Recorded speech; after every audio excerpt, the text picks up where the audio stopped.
आज हम लोग रिवीजन करेंगे इनकम डिटर्मिनेशन के प्रैक्टिकल का।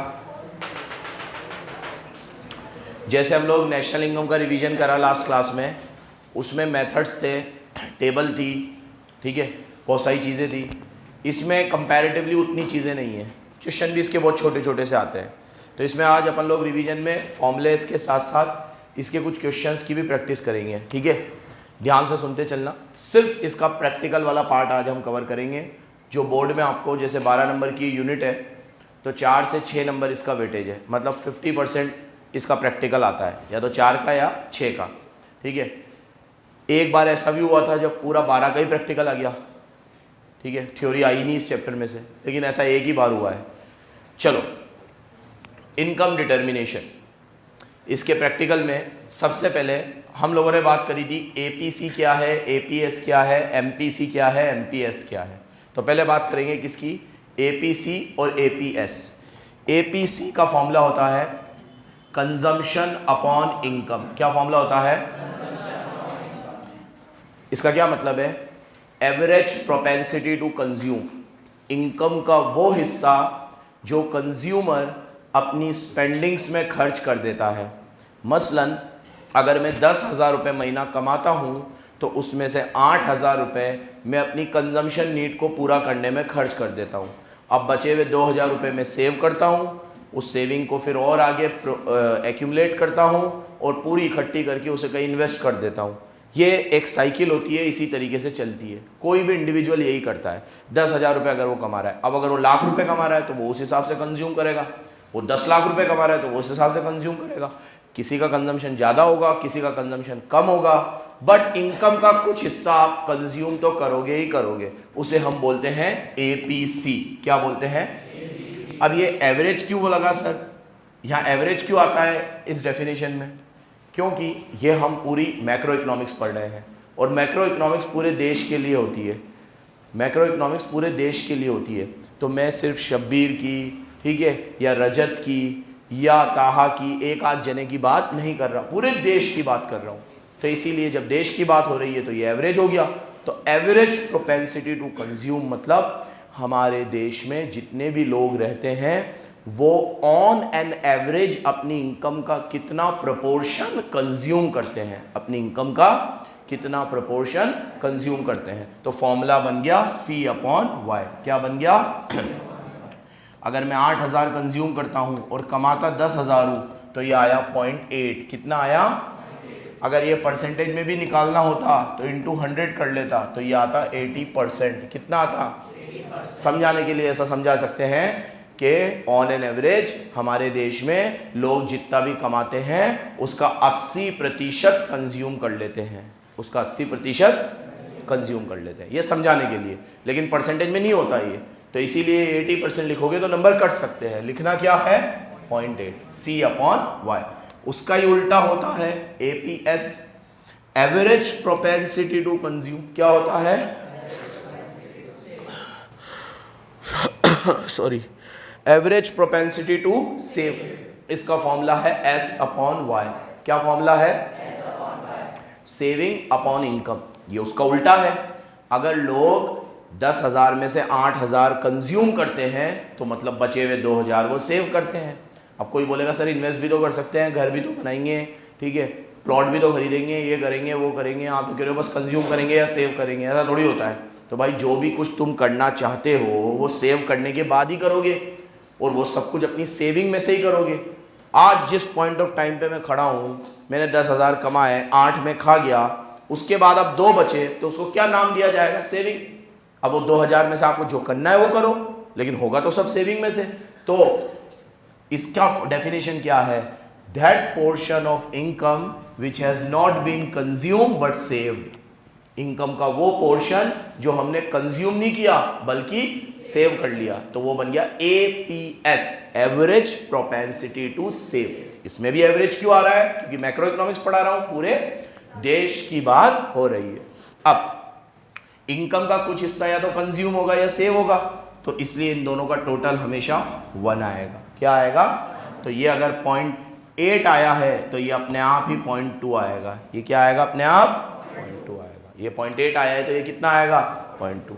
तो ये APC और APS, C/Y और APS हो गया S/Y। यहाँ तक क्लियर हो तो आगे बढ़े और दोनों को टोटल करेंगे तो 1। इसमें थोड़ी बहुत थ्योरी भी सुन लो।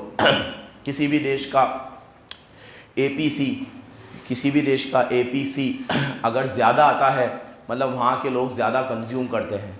हमारा देश का एवरेज प्रोपेंसिटी टू कंज्यूम 70% के अराउंड माना जाता है कि हमारे देश में जितने भी लोग कमाते हैं। फिर देखो ये चेंज होता रहता है, ये इंडिविजुअल टू इंडिविजुअल डिफ़र करता है। जो लोग लोअर मिडिल क्लास या लोअर क्लास कैटेगरी से आते हैं उनका APC ऑलमोस्ट 1 होता है, उनका APC ऑलमोस्ट 1 होता है। ठीक है, मतलब मैं लोअर मिडिल क्लास और मिडिल क्लास में भी नहीं आता हूँ, अपर में आता हूँ, मेरा ही APC ऑलमोस्ट 1 होता है। मत या हंस रहा है ये, ठीक है, सही कह रहा हूँ मैं, ठीक है। क्या मतलब हुआ 1 होने का? हाँ, अभी खर्चे का हमारा डेफिनेशन अलग अलग है। खर्चा क्या है, यहाँ पे कंजम्पशन नीड में सब कुछ आ गया। अभी खर्चा मतलब मैं ये नहीं कह रहा हूँ कि जो कमाता हूँ बस खाने पीने में, पहनने करने में, इसमें ही खर्च कर देता हूँ, ठीक है। फिर खर्चे भी उस तरीके के होते हैं, ठीक है, गलत शौक नहीं है कोई, ठीक है, ठीक है, कोई भी जो भी खर्चे होते हैं, ठीक है। तो अब जो लोअर मिडिल क्लास में आते हैं वो रोज़ के 400-500 रुपये कमा रहे हैं, या कोई 10,000, 15,000, 20,000 रुपये महीना कमा रहा है। तो आप हमारे देश में इन्फ्लेशन का इफेक्ट देख ही रहे हो। 20,000 रुपये महीना कमाने वाला कहाँ सेव करने की सोचेगा, उल्टे उसके खर्चे 25 के होते हैं, तो वो तो सेविंग से भी ज़्यादा, इनकम से भी ज़्यादा कंज्यूम करता है, तो उसके लिए तो सेविंग नेगेटिव चली जाती है। अब लेकिन ऊपर हायर मिडिल क्लास में जाऊंगा और फिर अपर क्लास कैटेगरी में जाऊंगा, तो वो अगर 5 लाख रुपए महीना कमा रहा है तो 5 लाख रुपए खा थोड़ी सकता है, वो कितना भी कंज्यूम करेगा उसकी कंजम्पशन नीड 5 लाख तो नहीं हो सकती क्या, और मतलब बहुत अच्छा स्टैंडर्ड ऑफ लिविंग रखेगा, बहुत अच्छा लाइफस्टाइल भी रखेगा, तो 5 लाख रुपए महीने खर्च नहीं कर पाएगा, ठीक है, ये फैक्ट है। किसी 1-2 महीने में कर लेगा, मैं ओवरऑल बात कर रहा हूँ। ओवरऑल अगर आप 60 लाख रुपए कमा रहे हो तो आप खर्च करके देख लो कि आप क्या 60 लाख रुपए खर्च कर सकते हो, ठीक है। एक बहुत पुरानी मूवी है, उसमें एक हीरो को उसके दादाजी एक विल छोड़ के जाते हैं और उसमें बोलते हैं भाई तेरे को 1 करोड़ या 10 करोड़ रुपए देके जाते हैं कि तू ये 10 करोड़ रुपए 1 महीने में खर्च कर दे तो 100 करोड़ की प्रॉपर्टी तेरी हो जाएगी, या ऐसा था कि 1 करोड़ खर्च कर दे तो 10 करोड़ की प्रॉपर्टी तेरी हो जाएगी, लेकिन देखो 30 दिन में कैसे भी ये 1 करोड़ रुपए खर्च करने हैं। अब वो मूवी इसी के ऊपर बनाई गई है कि भाई वो 1 करोड़ खर्च कर पाता है कि नहीं कर पाता। पुरानी मूवी है, बहुत पुरानी, ठीक है, भीड़े के ज़माने की। नसीरुद्दीन शाह उसमें एक्टर है शायद, ठीक है, सुना है इनका नाम, सुना है, ठीक है, चलो नाम तो सुना है, ठीक है। तो वो खर्च करते हैं भाई, खर्च करते रहते, मूवी के क्लाइमैक्स आता है तब भी उनके वहाँ कुछ पैसे बच जाते हैं। अब क्लाइमैक्स में फिर पता चलता है कि भाई वो जो बचाओ पैसा है वो भी वो कर पाएगा कि नहीं, उसके लिए मूवी देखना फिर आप, ठीक है। अब नाम ही तो याद नहीं आ रहा। नेक्स्ट सुनो, अभी सर्च करने मत बैठ जाना बेटा, मंडली मोबाइल रख दो, पटेल तो हो ही तुम। अपन भी आए हैं आज, कैसे अपन, वहाँ दिया था, इंग्लिश का पेपर दिया था। चलो APC और APS दोनों को जोड़ेंगे तो 1 आएगा, दोनों को जोड़ेंगे तो 1 आएगा। हाँ, मैं ये सब बातें बता रहा था तुम्हें कि कोई भी देश में APC वेरी करता है क्लास ऑफ इंडिविजुअल के हिसाब से। लोअर क्लास का APC ऑलमोस्ट 1 होगा, मिडिल क्लास का भी ऑलमोस्ट 1 होगा, हायर मिडिल क्लास का 1 से थोड़ा सा कम होगा, और अपर मिडिल क्लास और अपर क्लास का 1 से बहुत कम होगा। क्या अगर जैसे मैं बात करूं कि अगर मान लो कोई फिल्म स्टार है या कोई क्रिकेटर है, अब उनका ईयरली कॉन्ट्रैक्ट होता है, जब कोई फिल्म स्टार की बात करूं मैं, एक मूवी करने का उनका 50 करोड़, 10 करोड़, 20 करोड़ ऐसे मिलता है ना, एक मूवी करने का। तो क्या वो 50 करोड़, 10 करोड़, 20 कंज्यूम कर पाएंगे? नहीं कर पाएंगे, उसे कंज्यूम थोड़ा कम ही करते हैं वो। अब आप बोलोगे सर वो प्लॉट खरीद ले या कोई इन्वेस्टमेंट कर दिया, मैं उसकी बात नहीं कर रहा, मैं सिर्फ कंजम्पशन की बात कर रहा हूँ, ठीक है, कंजम्पशन की बात कर रहा हूँ। और कंजम्पशन डिमांड क्या है मैं तुम्हें बता चुका, ठीक है। तो वो C/Y कहलाता है और ये S/Y। तो किसी भी देश का अगर APC अच्छा है तो उस देश के लिए अच्छी बात है कि खराब बात है? अच्छी बात है, क्योंकि APC से मल्टीप्लायर इफेक्ट आता है। आज मैं कंज्यूम ज़्यादा करूँगा तो मैं कंज्यूम करूँगा तो किसी की इनकम बनेगी, और वो कंज्यूम करेगा वो किसी की इनकम बनेगी, वो कंज्यूम करेगा वो किसी की इनकम बनेगी, और इस तरीके से देश का नेशनल इनकम बढ़ता है। तो कंजम्पशन करना अच्छी चीज़ होती है। सरकार भी प्रमोट करती है कि आप अपनी इनकम का मैक्सिमम हिस्सा क्या करो, कंज्यूम करो, सेव करो, सेव भी करो, लेकिन सेव कहाँ करो, सरकार की योजनाओं में। इंश्योरेंस ले लो, एफडी करा लो ताकि वो पैसा बैंक में रख दोगे, एनएससी खरीद लो, सरकार के बॉन्ड खरीद लो, ऐसी जगह पे पैसा सेव करो जो पैसा सरकार के काम है, क्योंकि सरकार वो पैसा अपने पास नहीं रखेगी, सरकार भी घुमाती रहेगी, वो भी कंज्यूम करेगी, तो आपकी सेविंग भी कंजम्पशन में बदल जाएगी और ओवरऑल एपीसी और बढ़ेगा। समझ रहे हो मेरी बात को? आपने 100 रुपये में से 80 रुपये कंज्यूम करे, 20 रुपये सरकार को दे दिए बॉन्ड खरीदने में, आपकी तो सेविंग हो गई। 20 रुपये सरकार भी कहीं और इन्वेस्ट करेगी, वो किसी को देगी तो वो उसकी इनकम हो जाएगी और कंजम्पशन हो जाएगा किसका, सरकार का। इस तरीके से ओवरऑल कंजम्पशन और बढ़ेगा। लेकिन इसमें एक पैराडॉक्स ऑफ थ्रिफ्ट करके एक अच्छी चीज आती है, वो सुन लो। अगर इकोनॉमी में सब लोग सेव ज़्यादा करने लगे तो ओवरऑल इकोनॉमी में इन्वेस्टमेंट कम हो जाएगा। आप इंडिविजुअली सेव करो, अच्छा है, लेकिन आप भी सेव कर रहे हो, मैं भी सेव कर रहा हूँ, ये भी सेव कर रहा है, सब लोग सेव ही कर रहे हैं, साला कोई कंज्यूम नहीं कर रहा, और ओवरऑल सेविंग बढ़ती जा रही है, तो ये देश के लिए खतरा है, खतरा, खतरे की घंटी है, ये अच्छी बात नहीं है देश के लिए। इसे पैराडॉक्स ऑफ थ्रिफ्ट बोलते हैं, याद रखना, ठीक है। पैराडॉक्स का मतलब होता है कोई चीज़ जो माइक्रो लेवल पे अच्छी हो, मैक्रो लेवल पे खराब हो, इसे पैराडॉक्स बोलते हैं। तो अगर मैं सेविंग कर रहा हूँ इंडिविजुअली तो मेरे लिए अच्छा है, लेकिन मेरे जैसे सब लोग सेविंग कर रहे हैं तो देश के लिए खराब है, क्योंकि वो पैसा पड़ा पड़ा किसी के काम नहीं आ रहा। देश तो ये चाहता है, सरकार तो ये चाहती है कि आप उसे कंज्यूम करो। कंज्यूम करने से जो देश का फायदा होगा ना, वो सेव करने से नहीं होगा। इसीलिए मैंने कहा कि मेरा APC 1 है, ठीक है। तो कंज्यूम ज़्यादा करो और सेव कम करो। खैर ये सब ज्ञान की बातें, इसकी ऐसी तैसी। प्रैक्टिकल हमें C/Y और इधर S/Y, दोनों का टोटल 1। अब 3 कंसेप्ट के बाद इसकी भी बात करते हैं, MPC और MPS। MPC बताता है how much change is there in consumption due to change in income, कि इनकम में चेंज आने से कंजम्पशन में कितना चेंज आएगा। किस में चेंज आने से? इनकम में। किस में चेंज आएगा? कंजम्पशन में। सर ये तो उसके जैसा ही लग रहा है। नहीं, उसके जैसा नहीं है, देखो गौर से, वहाँ Y था, C था, यहाँ पे एक लग गया क्या, डेल्टा C, और नीचे क्या आ गया, डेल्टा Y। तो डेल्टा का मतलब होता है चेंज। डेल्टा का क्या मतलब होता है? चेंज।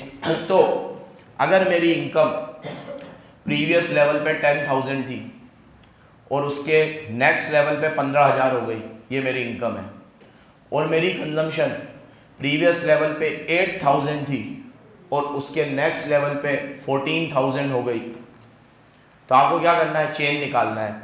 यहाँ मेरी इनकम का चेंज कितना था? 5,000। कितना था? लेकिन मेरे कंजम्पशन का चेंज कितना था? 6,000। कितना था?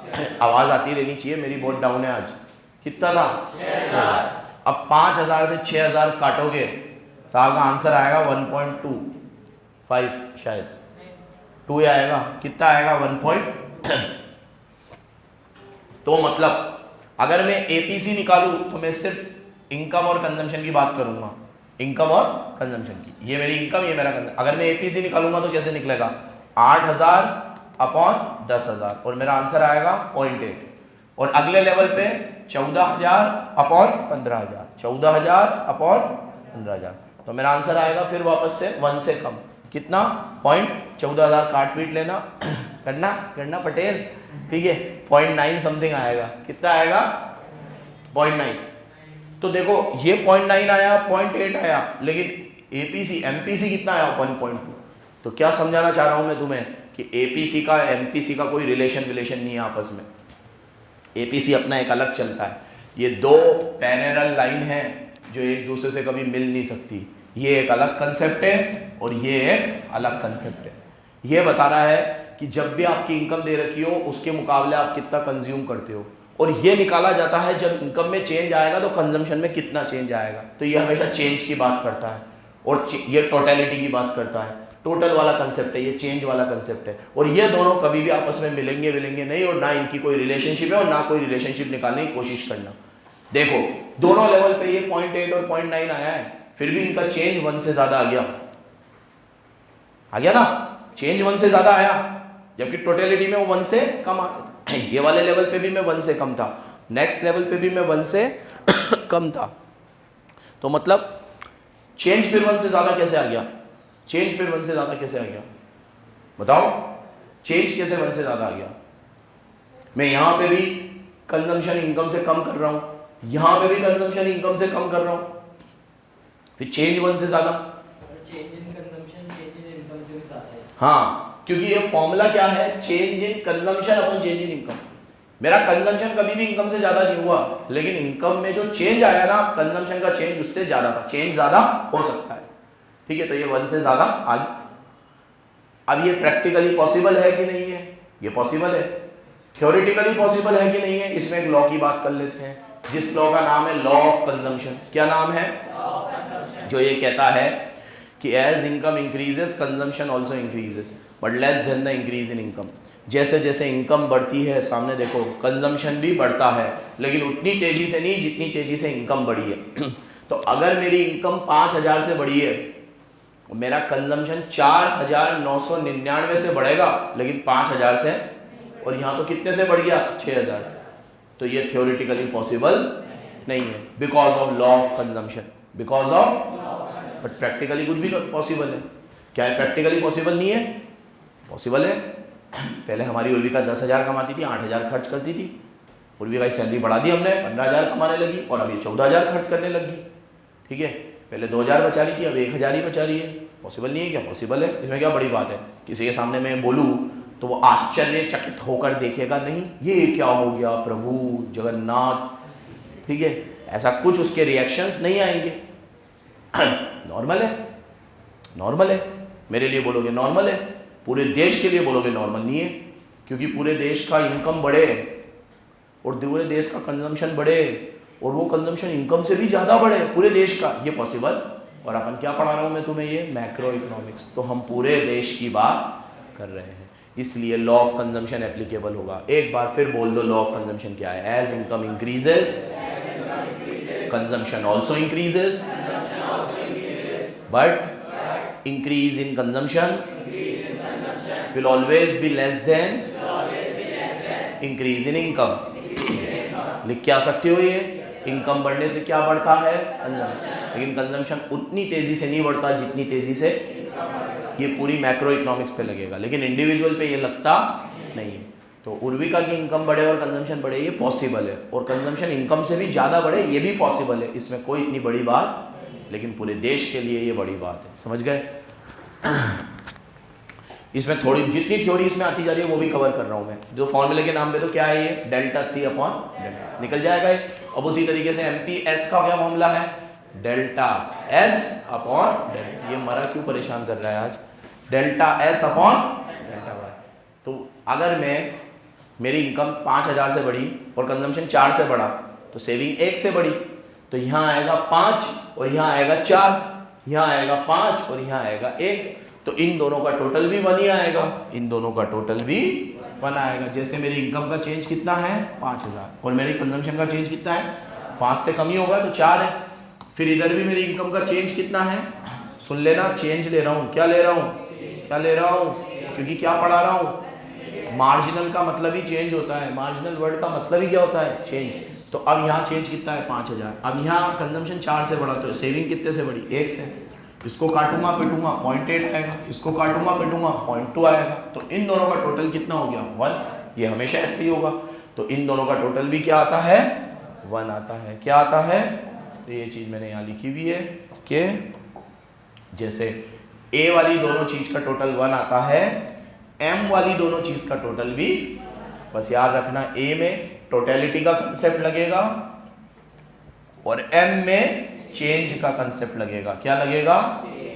चेंज का कंसेप्ट। और एक बात थ्योरेटिकली और याद रखना कि चेंज कभी भी 1 नहीं आ सकता, तो इनकम का चेंज कभी कंजम्पशन के चेंज के बराबर नहीं होगा, इनकम का चेंज कभी सेविंग के चेंज भी बराबर, तो ये दोनों का टोटल 1 आएगा, लेकिन इनमें से इंडिविजुअली ये 1 आए और ये 0 आए, पॉसिबल।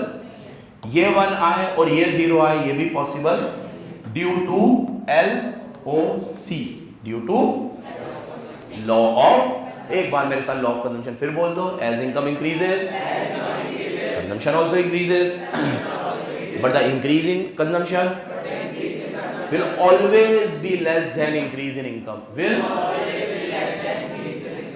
आगे बढ़ू, APC, APS दोनों का टोटल, MPC, MPS दोनों का टोटल, M आ जाएगा तो क्या लगाना है, delta C upon delta Y, S है तो डेल्टा S अपॉन डेल्टा। एकदम क्लियर है यहां तक? पॉज करते इसको, निकाल।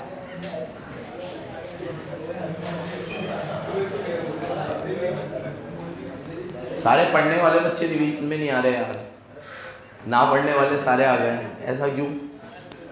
मेरा भाई इस्लाम कहाँ है? चलो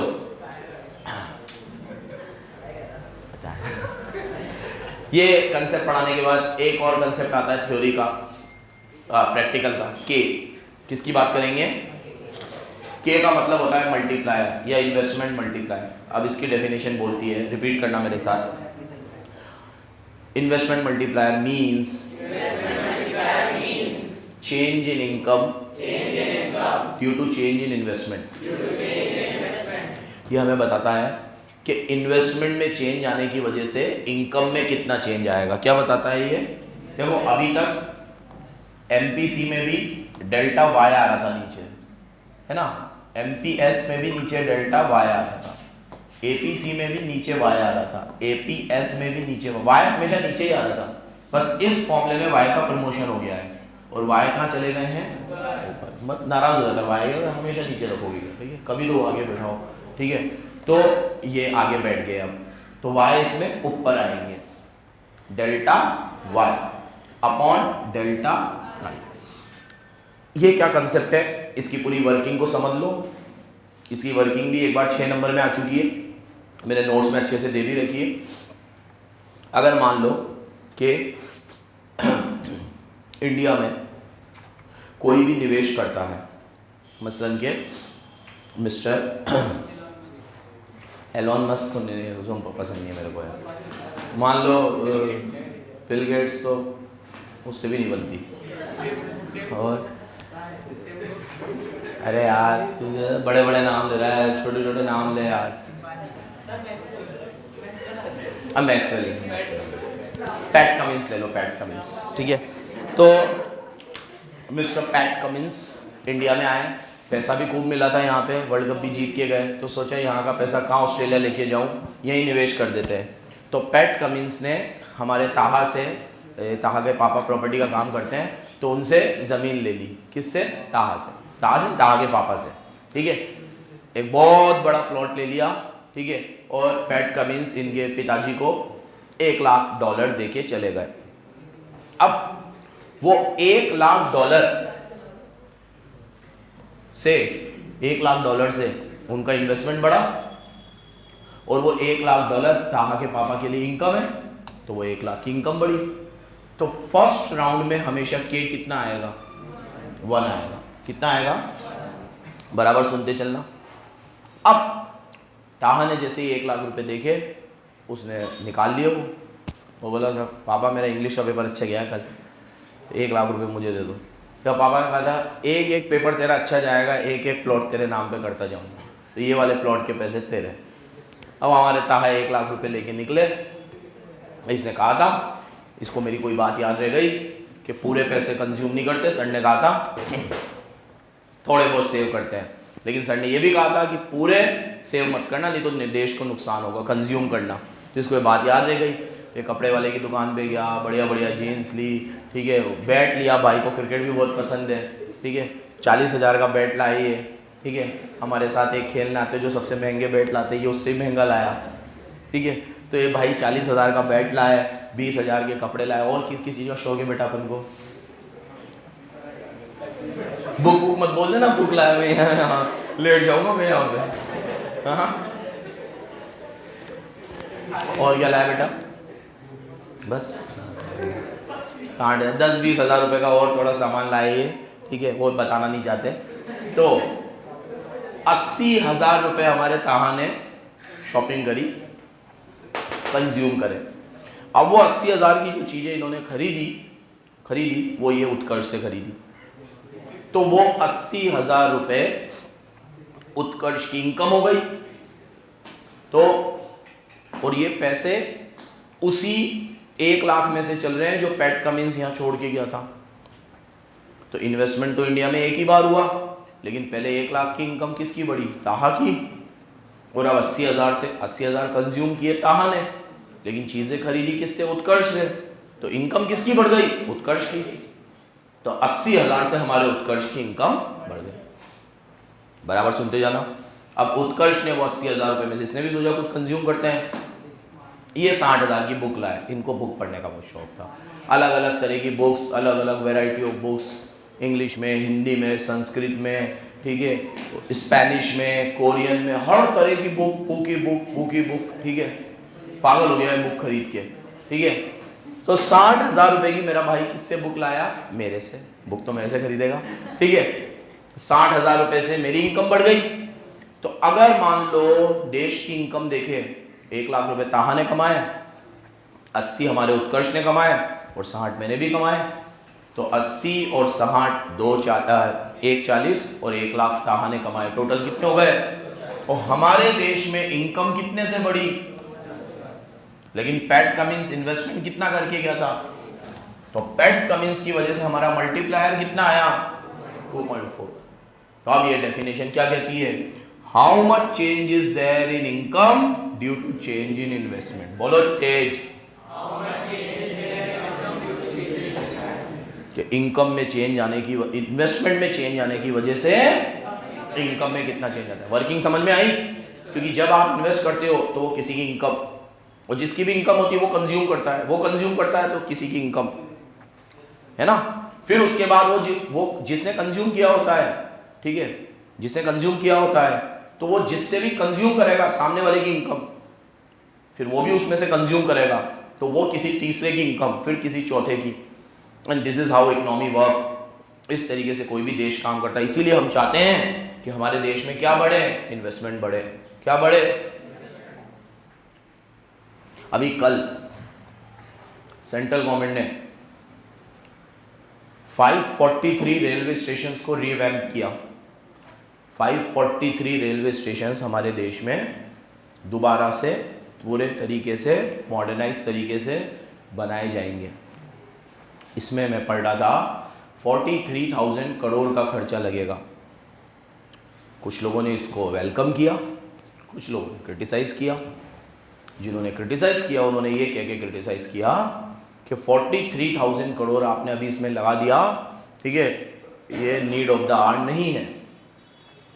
सरकार ये कहती है, और जो सही भी कहती है, कि 1 रुपया भी हम इन्वेस्ट करते हैं तो वो किसी का कंजम्पशन बनता है और मल्टीपल एम्प्लॉयमेंट अपॉर्चुनिटीज उससे खुलती है।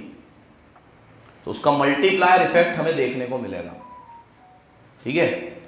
तो गवर्नमेंट ने कहा आज अगर हमने 43,000 करोड़ इन्वेस्ट किए हैं ना रेलवे में, 45,000 करोड़ मान लेता हूं मैं, तो ये 90,000 करोड़ बन के वापस आएंगे और ये किसी ना किसी की इनकम बनेगी और एक हमारा इंफ्रा डेवलप होगा जो अलग। अभी आपको हमें ये चीज़ बहुत अच्छी लगती है, अच्छी लगेगी भी सही, क्योंकि हमारे टैक्स का पैसा जब हमें दिखेगा, अच्छी रोड, अच्छी सड़कें, अच्छा हॉस्पिटल, ठीक है, हॉस्पिटल पे तो नहीं करते इतना, ठीक है, अच्छे रेलवे स्टेशन, अच्छे बस स्टैंड्स, तो हमें लगता है भाई बढ़िया चीज़ है।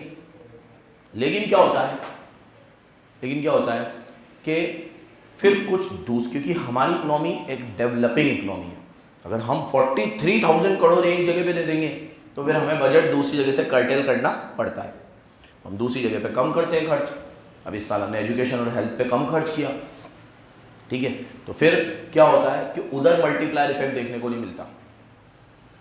अब मैं स्कूल अच्छे बना दूंगा, हॉस्पिटल अच्छे बना दूंगा, तो उससे हेल्थ केयर और एजुकेशन अच्छा हो जाएगा, लेकिन उससे कुछ हमें डायरेक्टली मल्टीप्लायर इफेक्ट देखने को नहीं मिलेगा। लेकिन उसके इनडायरेक्ट बेनिफिट इतने सारे होंगे, ठीक है, इसकी बात फिर कभी करेंगे, ठीक है।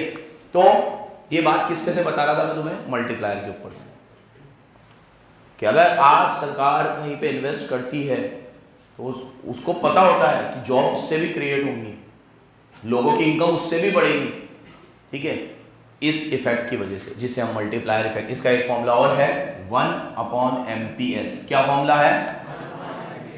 ठीक है। और इसको ऐसे भी लिखा जा सकता है 1 माइनस एम पी, क्योंकि 1 माइनस एम पी सी क्या आता है। इन फॉर्मूले के ऊपर बहुत सारे क्वेश्चन बेस्ड होने वाले हैं। तो के का फॉर्मूला बड़ा सिंपल है, delta Y upon delta I और 1 upon M P S. M P S याद रखना, क्या याद रखना, फिर ये याद रखना एम पी एस को ऐसे भी लिख सकते हैं 1 माइनस। इसके बाद एक इक्वेशन है जो काम आती है, अगर क्वेश्चन में कंजम्पशन गिवन ना हो, अभी मुझे एपीसी निकालना है तो उसमें कंजम्पशन लगेगा, एपीएस निकालना है उसमें सेविंग लगेगी। अब ये कंजम्पशन और सेविंग गिवन नहीं है तो ये इस इक्वेशन से निकलेगी। कंजम्पशन की इक्वेशन है सी बार प्लस बी वाई। क्या है, बड़ी सिंपल इक्वेशन है। सी बार का मतलब है ऑटोनोमस कंजम्पशन। क्या है, मतलब वो कंजम्पशन जो मेरी इनकम जीरो भी होगी ना तो भी मैं कंज्यूम करूंगा। Minimum consumption required at all level of income. बोलो मिनिमम, फिर बोलो, तू बोल, बोल, सुनता नहीं है ना से, तू बोल। इतनी सी बात बोलिए कि वो मिनिमम कंजम्पशन जो हमें हर लेवल ऑफ इनकम पे चाहिए, मतलब मेरी इनकम कुछ भी हो मैं कम से कम इतना कंज्यूम करूंगा, उसे हम सी बार बोलते हैं। क्या बोलते हैं। अब ये जो सी बार है ये मान लो 100 है, मतलब मेरी इनकम जीरो भी होगी ना तो मैं 100 रुपये तो कंज्यूम करूंगा, प्लस बी इंटू वाई, जहां पी का मतलब है एमपीसी और वाई का मतलब तो इनकम है ही। तो इसका क्या मतलब है, एमपीसी है मेरा 0.8, कितना है, ये बी है, और इनकम का लेवल है मेरा 10,000, कितना है। तो अगर मैं फॉर्मूले में रखूं तो 10,000 को 0.8 से करो तो 8,000 आएगा, प्लस सी बार तो 100 है ही तो ये 100 आएगा, तो मेरा आंसर आएगा 8100। क्या आएगा, लॉजिक क्या बना, लॉजिक ये बना कि 10,000 का 0.8 में कंज्यूम करता हूं, क्योंकि मैं अपनी इनकम का 80% कंज्यूम करता हूं, क्योंकि मेरा एमपीसी कितना है 0.8। तो अगर मेरा एमपीसी 0.8 है तो मैं 1 रुपया कमाता हूं तो 80 पैसा कंज्यूम करता हूं, तो मैं भी 1 रुपया थोड़ी कमा रहा हूं, मैं तो कितने कमा रहा हूं 10,000, तो मैं कंज्यूम कितना करूंगा 0.8। 10,000 का 0.8 कितना होता है, तो मैं 8,000 कंज्यूम कर गया। और जब मैं कुछ नहीं भी कमा रहा था तब भी मैं 100 रुपए तो कंज्यूम कर ही रहा था, तो 8,000 प्लस 100 मेरा टोटल कंजम्पशन कितना आएगा 8100। अब मैं 8100 को इधर रख दूंगा, इनकम तो 10,000 दे ही रखी है, काटूंगा पिटूंगा, मेरा आंसर आ जाएगा 0.81। मोरल ऑफ द स्टोरी, जब भी कंजम्पशन गिवन ना हो तो इस इक्वेशन से निकलेगा, और इस इक्वेशन को क्या बोलते हैं, सी प्लस बी वाई। क्या बोलते हैं, C bar plus B Y. क्या, where C bar is your, B is your MPC. तो ऊपर समझा ही दिया क्या है, change in consumption due to change in income. क्या है, जो 1 से कम आएगा हमेशा, 1 से, तो ये एमपीसी। इनकम क्वेश्चन में गिवन होगी, सबको थोड़ी उड़ा देगा, इनकम गिवन होगा, उसको एमपीसी से करोगे तो ये बी वाई आ गया, और सी बार मतलब मिनिमम कंजम्पशन 100 रुपए 200 रुपए, ये भी गिवन होगा, दोनों को प्लस करूंगा क्या आ जाएगा, कंजम्पशन आ जाएगा। क्या आ जाएगा, अब इधर देखो और क्या है इसमें, देखते चलो। ये हो गया एपीसी एपीएस दोनों 1, ये हो गया के हो गया एमपीसी एमपीएस हो गया, सी बार वाली इक्वेशन पढ़ा दी। लास्ट क्या दे रखा है, y is equal to C plus S. तो बताइए तुम्हें, इनकम हमेशा किससे मिलके बनती है, कंजम्पशन प्लस सेविंग। किससे मिलके बनती है, तो अगर आपको क्वेश्चन में कंजम्पशन और सेविंग गिवन हो तो प्लस करके क्या आ जाएगी, इनकम। सीधी सी बात है। अब किसी क्वेश्चन में सेविंग गिवन ना हो तो ऊपर जो कंजम्पशन की इक्वेशन है ना उससे सेविंग की बन जाएगी रिवर्स करके। जैसे यहाँ पे सी बार माइनस में चला जाएगा, बी का मतलब वहाँ एमपीसी था, यहाँ क्या होगा, वाई का मतलब वहाँ भी इनकम था, यहाँ भी क्या रहेगा, इनकम ही रहेगा। जैसे एक प्रैक्टिकल एग्जांपल समझते हैं, मेरा सी बार 100 है, सेम वही वाला ले रहा हूँ, मेरी इनकम 10,000 है और मेरा एमपीसी 0.8 है, सेम वही क्वेश्चन ले रहा हूँ, प्लीज सामने देखो। अब एक बात, क्वेश्चन शुरू होते ही ये अगर 0.8 है तो एमपीएस कितना होगा, ये याद रखना क्वेश्चन शुरू होते ही, क्योंकि दोनों का टोटल होता है। ये तो गिवन है, मतलब एमपीसी बोलो या एमपीएस में से एक भी गिवन है, मतलब दोनों गिवन है, क्योंकि हमें उनको जोड़ना आता है, क्योंकि हमें ये याद है दोनों का टोटल। तो ये अगर 0.8 है तो ये कितना होगा, ये 0.7 है तो ये 0.5 है तो 4 है तो 2 है तो ये याद रखना। चलो अब मैं इससे पहले या तो कंजम्पशन इक्वेशन बना लूँ। तो कंजम्पशन इक्वेशन क्या है, ये तो ऑटोनॉमस कितना है 100, ये कितना है 0.8, इनकम कितनी है 10,000, 10,000 को करूँगा 8,000 प्लस करूँगा, कितना आएगा आंसर 8100। अब इसको सेविंग इक्वेशन में कन्वर्ट करते हैं, सी बार माइनस में चला जाएगा तो माइनस का 100, क्या यहाँ पे बी का मतलब एमपीसी था, लेकिन सेविंग में बी का मतलब क्या होगा एमपीएस होगा, तो 0.2 ले लेता हूँ। कितना ले लेता हूँ, इनकम का मतलब तो इनकम ही रहेगा, इनकम कितनी है 10,000, तो यहाँ भी कितना आएगा 10,000। 10,000 को 0.2 से करोगे 2,000, 2,000 में से 100 गए 1900। अब इतनी मगजमारी ना करता तो इनकम का मतलब होता है कंजम्पशन प्लस सेविंग। इनकम मेरे पास 10,000 थी, कंजम्पशन इस इक्वेशन से आई गई थी 8100, तो सेविंग आ जाती बैलेंसिंग फिगर से, 8100 उधर जाता तो सेविंग कितनी आती मेरी 1900।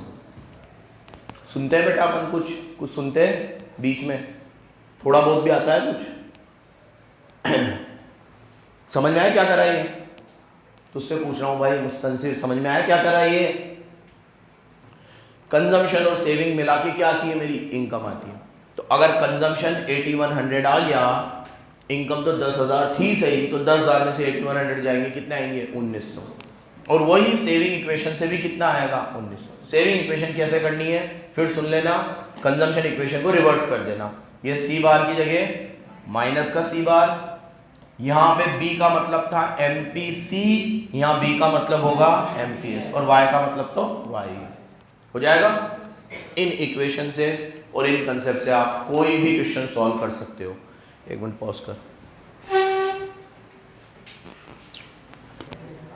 अब देखो कुछ क्वेश्चन जो टेस्ट में दिए थे, कुछ जनरल डाउट्स थे, वो यहाँ पे करवा रहा हूँ, और ठीक है लगेंगे सारे यही फॉर्मूले, सारे यहाँ लिख दो वापस से, ठीक है सारे यही फॉर्मूले लगेंगे, बस इससे आगे कुछ इस चैप्टर में है ही नहीं फॉर्मूले के नाम पर। APC C upon Y, APS S upon Y, दोनों का टोटल हमेशा कितना आएगा 1, MPC delta C upon delta Y, MPS delta S upon delta, ताहा तू तो पेपर शुरू होते ही ये लिख देना, एमपीसी एमपीएस दोनों का टोटल 1, के कितना आएगा delta Y upon delta I और 1 अपॉन एमपीएस, और एक इक्वेशन सी का मतलब C bar plus B Y, consumption plus saving का टोटल होता है इनकम, और कंजम्पशन से सेविंग की इक्वेशन बनानी हो तो वापस वही, बस यहाँ बी का मतलब क्या होगा एमपीएस। आधे मिनट में सारे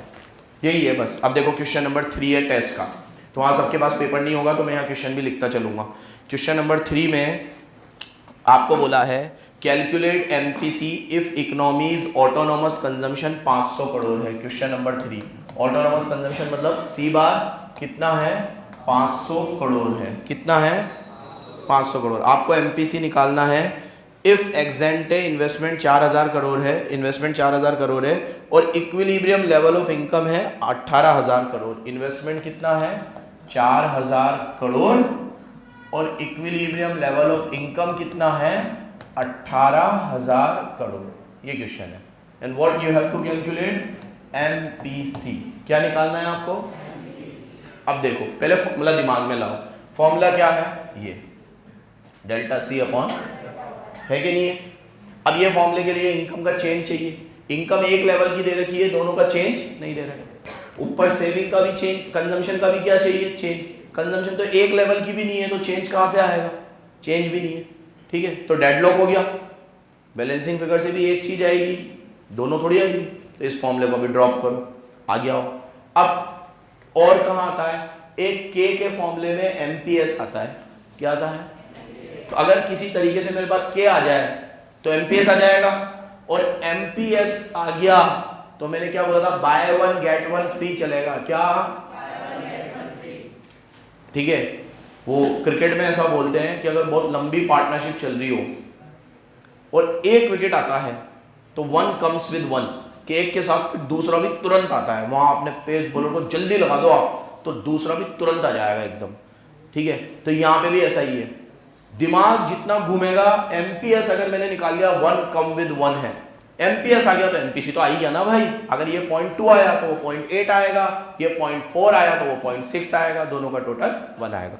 ये इन्फॉर्मेशन आपके पास गिवन है, तो क्वेश्चन नंबर 3 आपके टेस्ट में दिया था, एमपीसी निकालना है आप लोगों को। ठीक है, तो अब आप लोग के निकालने के लिए कोशिश करो। अब के निकालने का क्या फॉर्मूला है, डेल्टा वाई अपॉन, यहाँ पे डेल्टा नहीं है, 2 लेवल नहीं है, तो के एक लेवल का निकाल लो। अगर मेरे पास चेंज आ ही नहीं सकता तो मैं कुछ कर ही नहीं सकता, तो के का नॉर्मल फॉर्मूला लगा दो आप। के का फॉर्मूला होता है डेल्टा वाई अपॉन डेल्टा, हालांकि मेरे को ऑटोनोमस कंजम्पशन दे रखा है तो इससे कुछ हो सकता है, हाँ ऑटोनोमस कंजम्पशन से कुछ हो सकता है, वो इक्वेशन बनेगी। अब उस इक्वेशन में मैं वाई ले लूंगा तो बी गायब है, बट उसके बाद भी मेरे पास सी नहीं है। हाँ, तो इसमें सबसे इंपॉर्टेंट चीज कि अपन लोगों ने जब स्टार्टिंग में क्वेश्चन करे थे तो मैंने आपको कहा था ये सारे क्वेश्चन एक अजम्पशन पे करता है। क्या अजम्पशन? कि इकोनॉमी इक्विलिब्रियम में है। किसमें है? हालांकि इसमें बोल भी दिया होगा इसने, पढ़ लूं मैं एक बार, एक्सेंटे इन्वेस्टमेंट्स एट इक्विलिब्रियम लेवल, बोला है इसने कि इकोनॉमी किसमें है, इक्विलिब्रियम लेवल पे है। किस पे है?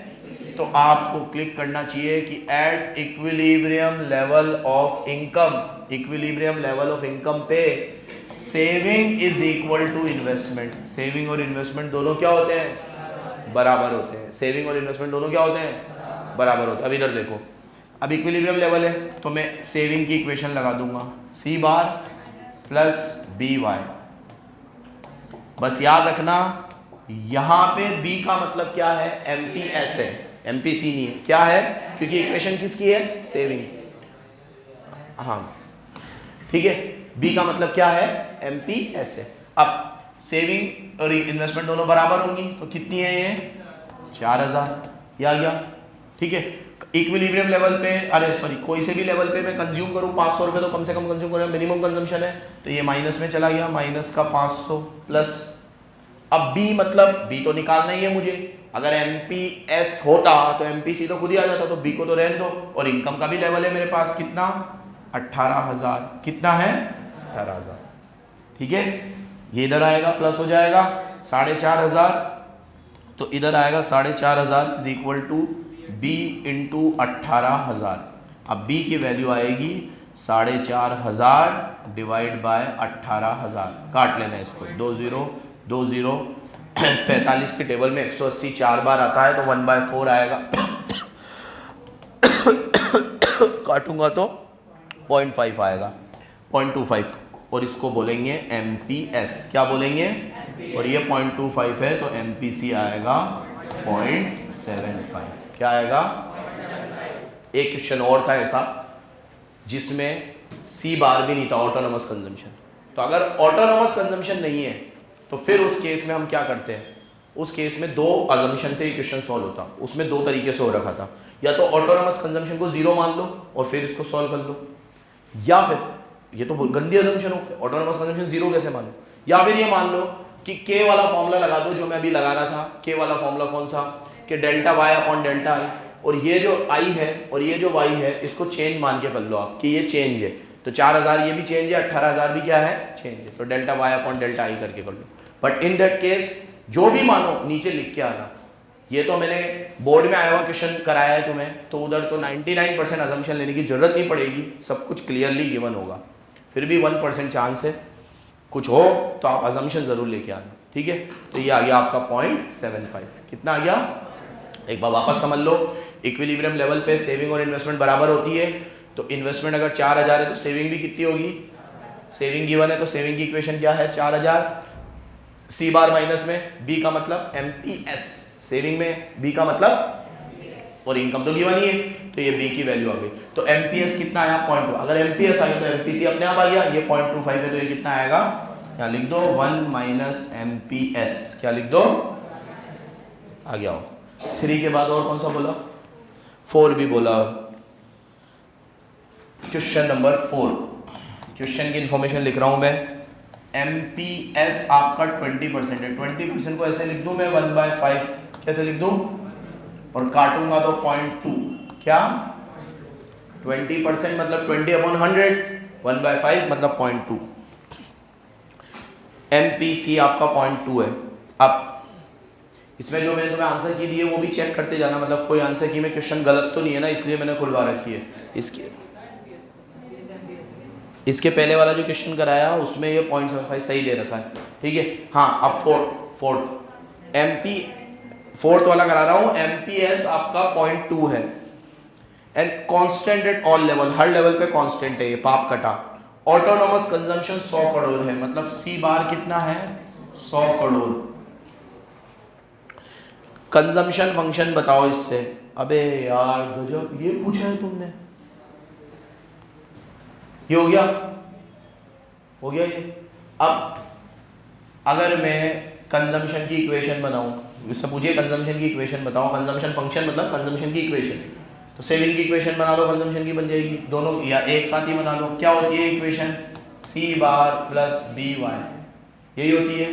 तो यहाँ पे सी का मतलब है कितना 100, बी का मतलब कितना है, ठीक है, बी मतलब एमपीसी, तो ये अगर 0.2 है तो एमपीसी कितना होगा 1 माइनस 0.2 इज इक्वल टू, तो ये होगा 0.8 और इनटू इनकम वाई, इक्वेशन बन गई।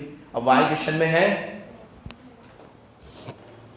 पूछा भी नहीं है, उसने सिर्फ कहा था कंजम्पशन फंक्शन बताओ हाइपोथेटिकल इकोनॉमी का, क्या बताओ कंजम्पशन फंक्शन, तो यही आंसर है बस। आंसर की में भी यही दे रखा है, ये आंसर सर 3 नंबर क्या करना क्या था इसमें, ये अगर 0.2 है तो ये अपने आप कितना होगा 0.8, और इक्वेशन को लिखना था, इक्वेशन को ऐसे लिखते हैं C bar plus B Y, सी बार कितना है 100, बी का मतलब क्या है 0.8 और वाई तो वाई होता ही है। चलो आगे 3, 4 और 5 भी है। कैलकुलेट एक्सेंटे एग्रीगेट डिमांड, आपको एग्रीगेट डिमांड निकालनी है। When autonomous investment and consumption is 50 crore, autonomous investment and consumption is 50 crore. Question number 5, autonomous investment मतलब आई और कंजम्पशन एक्सपेंडिचर, तो दोनों को मिला के सी, दोनों मिलाकर कितने ले रखे हैं 50 करोड़। इसमें कोई लैंग्वेज में मात खा सकता था क्योंकि रेस्पेक्टिवली नहीं बोला, पीछे क्या नहीं बोला, फिर पढ़ लेता हूं मैं। When autonomous investment and consumption expenditure is 50 crore, बस इज 50 करोड़, आगे ईच नहीं बोला और रेस्पेक्टिवली भी नहीं बोला, मतलब दोनों मिला के कितने हैं 50 करोड़। तो दोनों को अलग अलग लिया था क्या, हाँ। अब एमपीएस है 0.2 इसी क्वेश्चन में, एमपीएस, ये तो क्वेश्चन की फिगर बता रहा हूं, एमपीएस कितना है 0.2 और लेवल ऑफ इनकम 300 करोड़ है, मतलब वाई कितना है आपका 300 करोड़। अब आगे क्या बोला है, कैलकुलेट एग्रीगेट डिमांड, क्या निकालनी है इसमें, एक्सेंटे एग्रीगेट डिमांड, एडी निकालना है। क्या निकालना है भाई आपको, एडी। अब ये एडी जो है इक्विलिब्रियम लेवल पे एएस के बराबर होता है, एडी और एएस क्या होते हैं, बराबर होते हैं। और इस चैप्टर में एडी का मतलब है सी प्लस आई, क्या है सी प्लस आई, तो सी प्लस आई तो इसने ही दे रखा था, ये क्या पूछा है इसने,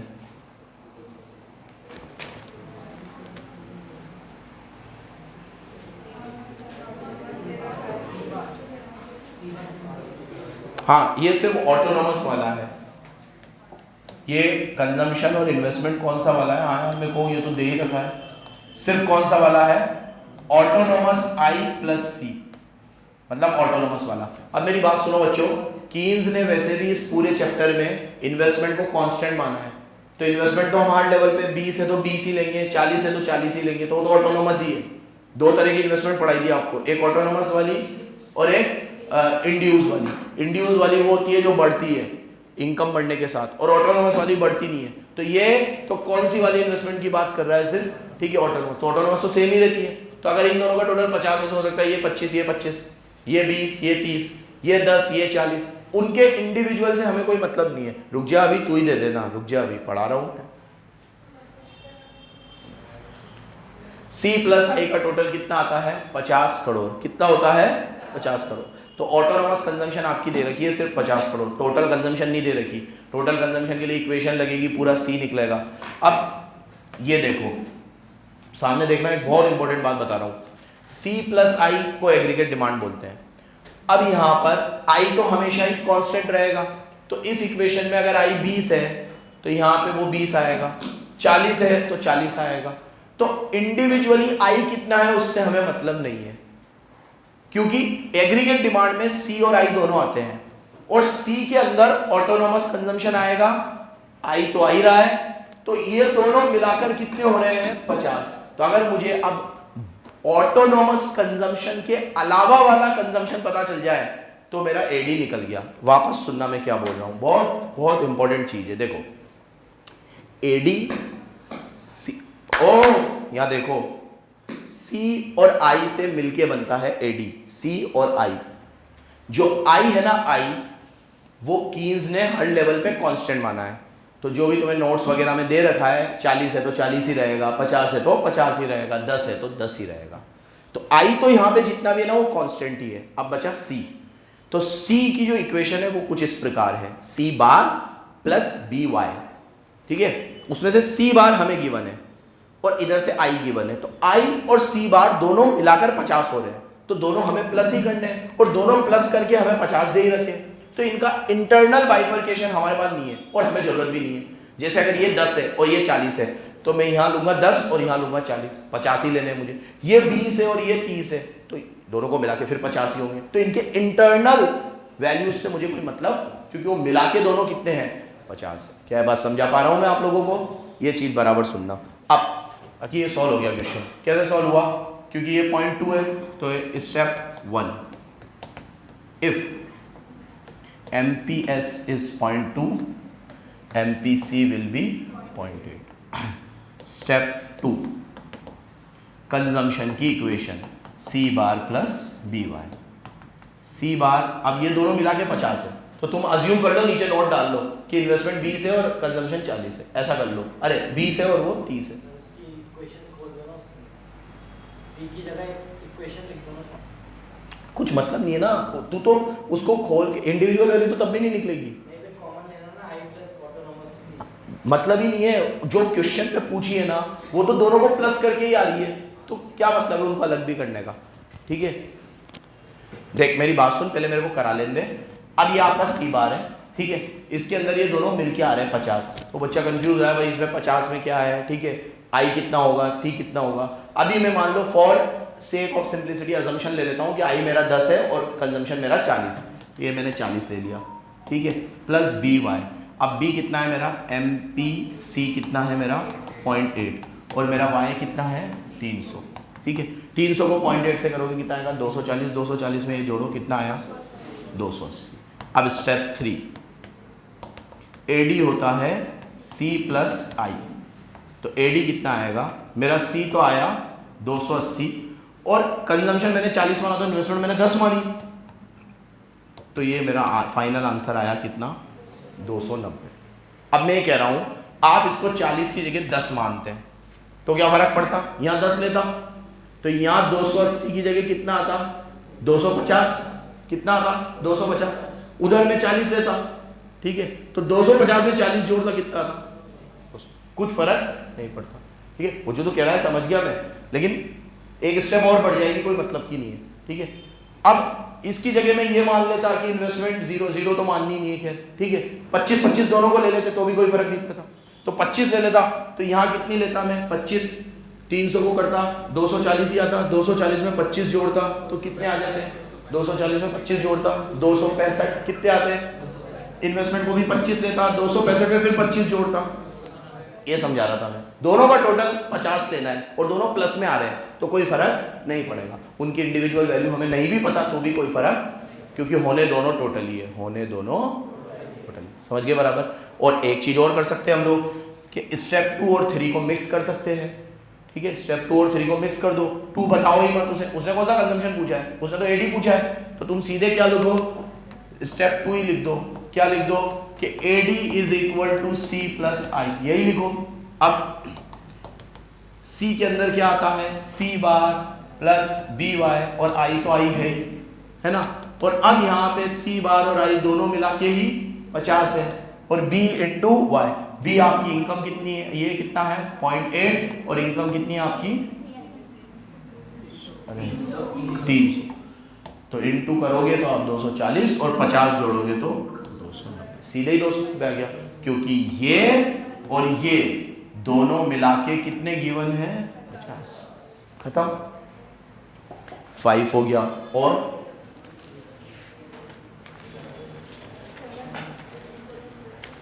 सेवन भी पूछा है। आपको आइडेंटिफाई करना है इकोनॉमी इक्विलिब्रियम में है कि नहीं है।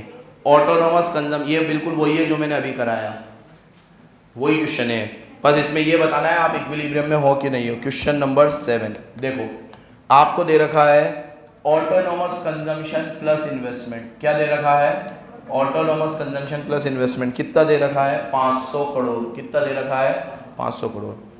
MPS आपको 0.2 दे रखा है। MPS कितना दे रखा है 0.2। और नेशनल इनकम मतलब वाई दे रखी है आपको कितनी 4000 करोड़। कितनी दे रखी है, बताना है इकोनॉमी इक्विलिब्रियम में है कि नहीं है। स्टेप 1, इसको पूरा लिख के आना बराबर। फॉर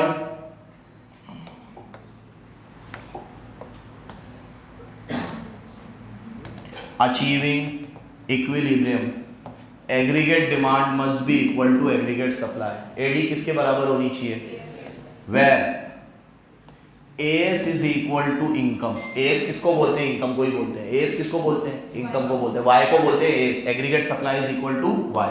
अब स्टेप 2, एडी और एस बराबर होने चाहिए, तो एस तो गिवन ही है, फिर मुझे एडी निकालना पड़ेगा, तो एडी निकालो।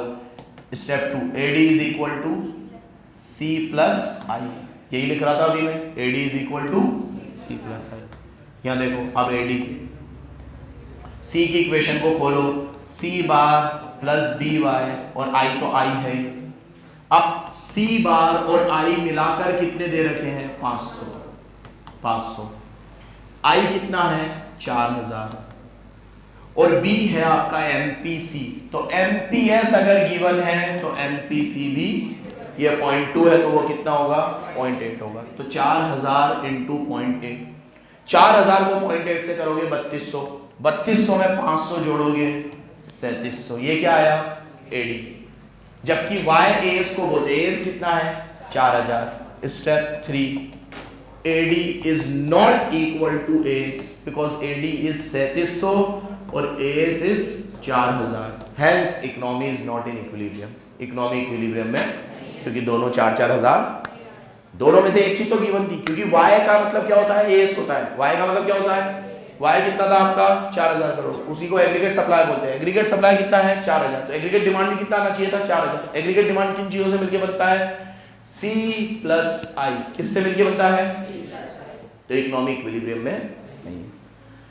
समझ गए, चलो धन्यवाद। ये इसका प्रैक्टिकल समाप्त हुआ। और भी कोई डाउट हो फील फ्री टू आस्क।